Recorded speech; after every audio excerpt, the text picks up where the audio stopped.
விநாயகர் சதுர்த்திக்கு எல்லாரும் தேங்காய் கொழுக்கட்டை தான் பண்ணுறாங்க.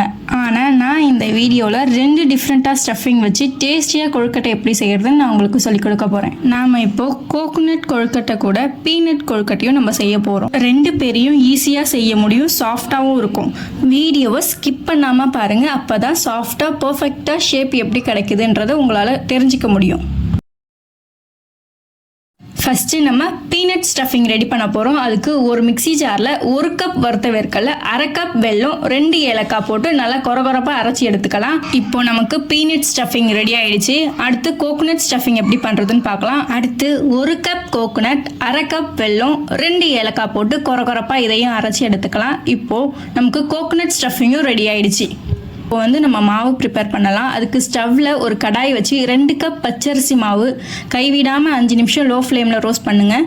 மாவு ரோஸ்ட் பண்ணுறதுக்கு ஸ்கிப் பண்ணவே கூடாது, இல்லைனா ஸ்டீம் பண்ண அப்புறம் நமக்கு கொழுக்கட்டை திரியாக போயிடும். உங்களுக்கு கொழுக்கட்டை ஷேப்பும் கிடைக்காது, கொழுக்கட்டை சாஃப்டாகவும் கிடைக்காது, திட்டு ஆகிடும். இப்போ மாவு நல்லா வறுபட்டுருச்சு. இப்போ நம்ம கேஸ் ஆஃப் பண்ணிக்கலாம். அடுத்து இன்னொரு பேனில் தண்ணி கொதிக்க வைக்க போகிறோம். கொழுக்கட்டைக்கு பச்சை தண்ணி யூஸ் பண்ணக்கூடாது, பாயில்டு வாட்டர் தான் யூஸ் பண்ணணும். அப்போது தான் கொழுக்கட்டை செம சாஃப்டாக கிடைக்கும். நான் 2 கப் மாவுக்கு 3.5 கப் தண்ணி ஊற்றிருக்கேன். அதில் 1 டீஸ்பூன் உப்பு சேர்த்து நல்லா கொதிக்க விடணும். இப்போது நம்ம வறுத்து வச்சுருக்க அரிசி மாவில் நம்ம பாயில் பண்ணி வச்சுருக்க தண்ணியை கொஞ்சமாக சேர்த்து கரண்டி வச்சு கலரிக்கலாம்.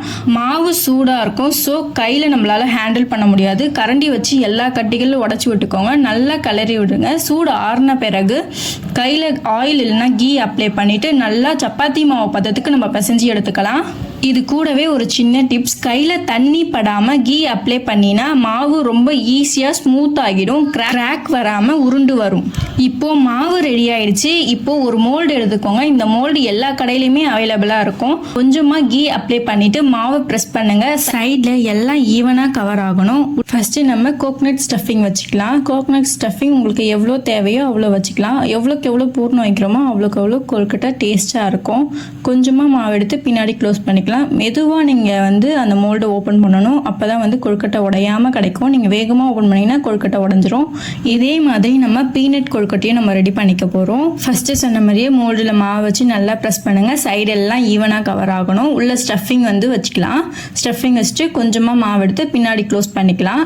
நீங்கள் மோல்டை பொறுமையாக ஓப்பன் பண்ணுங்கள். அப்போ தான் கொழுக்கட்டை உடையாமல் நம்ம கைக்கு கிடைக்கும். பாருங்கள், நமக்கு பீனட் கொழுக்கட்டையும் ரெடி ஆகிடுச்சு. எவ்வளோ அழகாக இருக்குது பாருங்கள். இதே மாதிரி நம்ம எல்லா கொழுக்கட்டையும் ரெடி பண்ணி வச்சுக்க போகிறோம்.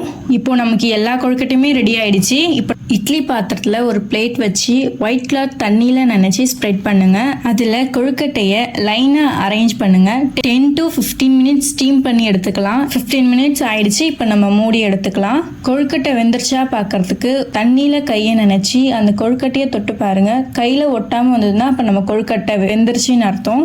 இப்போ எல்லா கொழுக்கட்டையும் நம்ம லைனாக தட்டில் அடுக்கிக்கலாம். நம்மளோட கொழுக்கட்டை எவ்வளோ சாஃப்டாகவும் கிளாஸியாகவும் வந்திருக்கு பாருங்க. பார்த்தீங்களா மக்களே, பீனட் அண்ட் கோகோனட் 2 விதமான கொழுக்கட்டையுமே சூப்பராக ரெடி. இந்த மாதிரி சாஃப்டான கொழுக்கட்டையை செஞ்சு கொடுத்தீங்கன்னா உங்கள் வீட்டில் விநாயகர் மட்டும் இல்லை, உங்கள் ஃபேமிலியில் இருக்க எல்லாருமே அடிக்கடி செஞ்சு தர சொல்லி உங்களை கேட்பாங்க. மறக்காமல் ட்ரை பண்ணிவிட்டு கமெண்டில் சொல்லுங்கள். வீடியோ பிடிச்சிருந்தா லைக் பண்ணுங்கள், ஷேர் பண்ணுங்கள், சப்ஸ்கிரைப் பண்ணுங்கள். அடுத்த வீடியோவில் மீட் பண்ணலாம். தேங்க்யூ, பாய் பாய்.